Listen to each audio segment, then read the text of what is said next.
Aiman, Kompas TV, Pak Didin. Kita adalah Pulau C.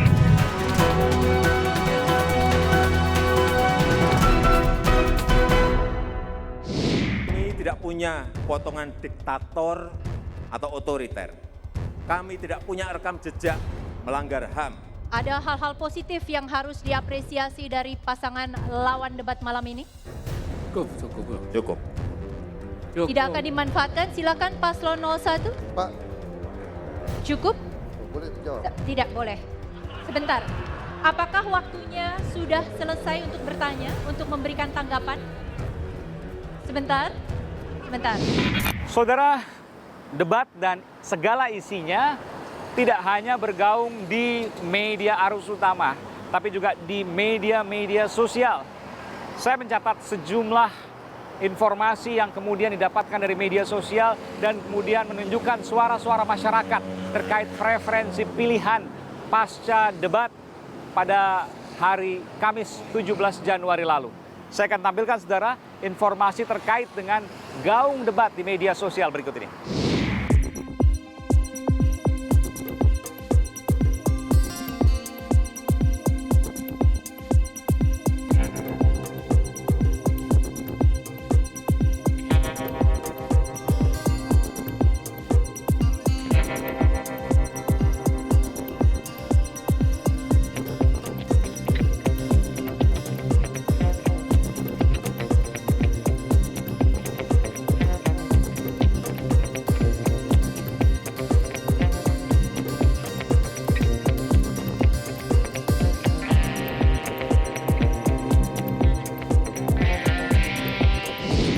Berdasarkan hasil Litbang Kompas, ada sekitar 14% pemilih yang belum menentukan pilihan. Dan ada 30% pemilih yang masih bisa berpindah pilihan. Ini artinya ada 44% lebih pemilih yang masih bisa mengubah pilihannya. Dan ini adalah angka yang luar biasa, saudara. 5 tahun lalu, pasca debat 2014, kami mencatat ada 5-6% suara pemilih yang berubah dari pilihan pertama ke pilihan kedua, dari pilihan kedua ke pilihan pertama. Dan 5-6% ini merupakan angka yang luar biasa. Ketika dijumlahkan dengan pemilih pada tahun itu, maka jumlahnya lebih dari 10 juta orang atau 10 juta pemilih. Berikut ini kami tampilkan datanya, saudara.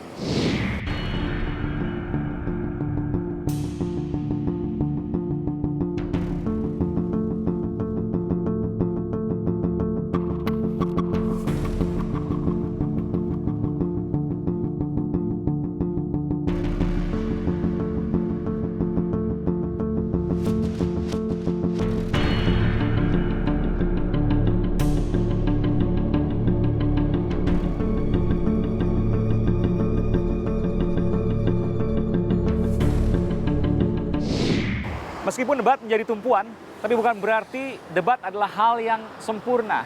Saya mencatat ada beberapa hal yang perlu dicermati. Pertama adalah pernyataan Capres nomor 01 Joko Widodo yang mengatakan bahwa Partai Gerindra adalah partai yang paling banyak menempatkan mantan narapidana kasus korupsi menjadi calon anggota legislatifnya. Capres nomor 01 Joko Widodo menyebutkan data ini berdasarkan informasi dari Indonesia Corruption Watch (ICW). Berikut ini. Mantan napi korupsi yang Bapak calonkan sebagai caleg. Itu ada, ICW memberikan data itu jelas sekali.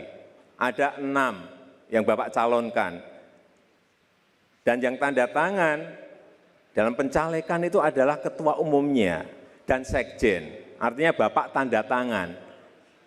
Pak, boleh jawab? Tidak boleh. Sebentar.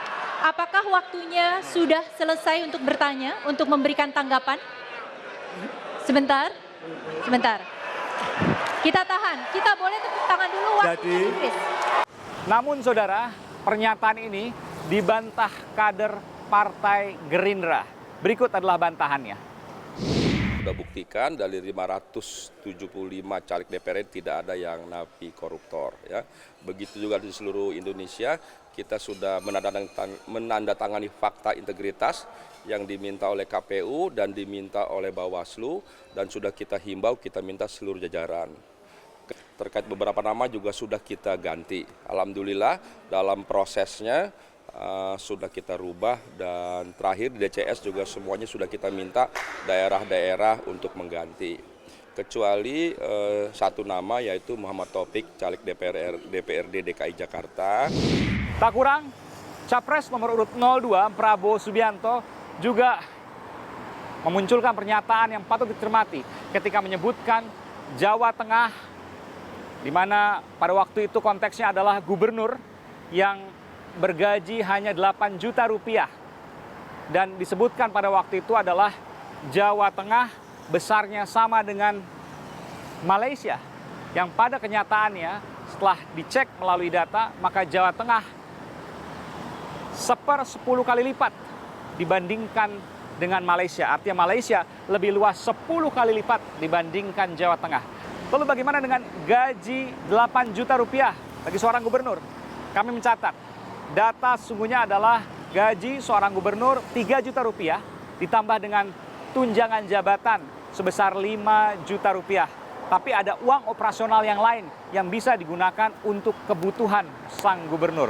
Berikut kami tampilkan informasinya.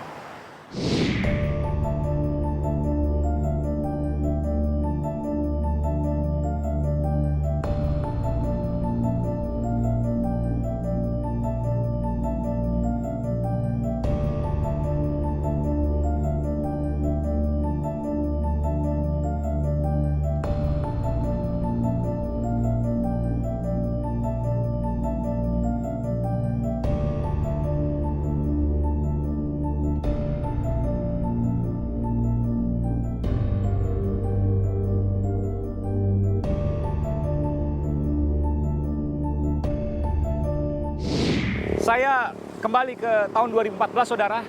Lalu apa sekarang yang menjadi faktor kemenangan Capres Jokowi pada waktu itu menjadi presiden pada tahun 2014? Ada sejumlah faktor, diantaranya adalah gerakan door to door atau yang waktu itu dikenal dengan belusukan, dan sejumlah faktor lainnya.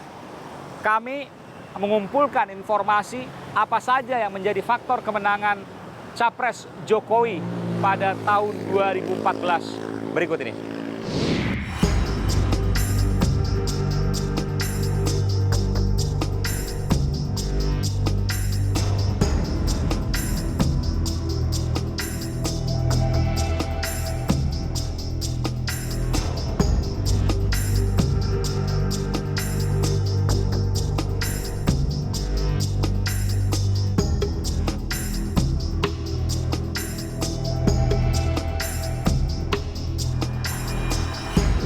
Dari semua data yang saya paparkan ini, lalu bagaimana kemungkinan peluang dari kemenangan Capres 01, Joko Widodo, dan Cawapresnya Ma'ruf Amin, atau Capres 02, Prabowo Subianto, dengan Cawapresnya Sandiaga Uno?